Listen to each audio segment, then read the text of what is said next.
डीमार्ट से order return कैसे करें। अब डीमार्ट ऐप से ऑर्डर रिटर्न करना चाहते हो तो इस वीडियो को पूरा देखना। इसके लिए ऐप ओपन करना है, फिर नीचे माय अकाउंट ऑप्शन शो होगा, इस पर क्लिक करना है।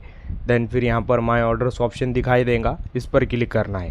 एंड आपको एक बात का ध्यान रखना है, आप डीमार्ट में फूड रिटर्न नहीं कर सकते। जैसे एग्जांपल के लिए आपने कोई खाने की चीज़ ऑर्डर की थी तो आप खाने की चीज़ रिफ़ंड रिटर्न नहीं कर सकते, आपको ये बात का ध्यान रखना है। देन आप दूसरी चीज़ों को रिफ़ंड कर सकते हो। जैसे एग्जांपल के लिए आपने कोई इलेक्ट्रॉनिक आइटम बाई किया था, देन आप उसे रिटर्न या रिफ़ंड कर सकते हो।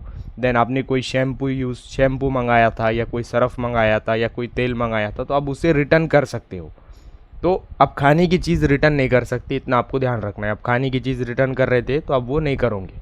देन दूसरा कोई भी प्रोडक्ट आप रिटर्न कर सकते हो। इसके लिए आपको डीमार्ट ओपन करना है, फिर नीचे माय अकाउंट ऑप्शन शो होगा, इस पर क्लिक करना है। देन फिर माय ऑर्डर्स ऑप्शन पर क्लिक करना है। फिर आपने जो प्रोडक्ट ऑर्डर किया था वो दिखाई देगा। देन आपको जो प्रोडक्ट रिटर्न करना है उस पर क्लिक करना है। क्लिक करने के बाद प्रोडक्ट की डिटेल्स ओपन होंगी और उसी के अंदर डिटेल्स के अंदर ही आपको रिटर्न या फिर रिप्लेस ऑप्शन शो होगा। तो आप रिटर्न पर क्लिक करोगे एंड फिर नेक्स्ट स्टेप ओपन होगा। देन वहाँ पर जो भी दिखा रहा है उसको फुलफिल करना है।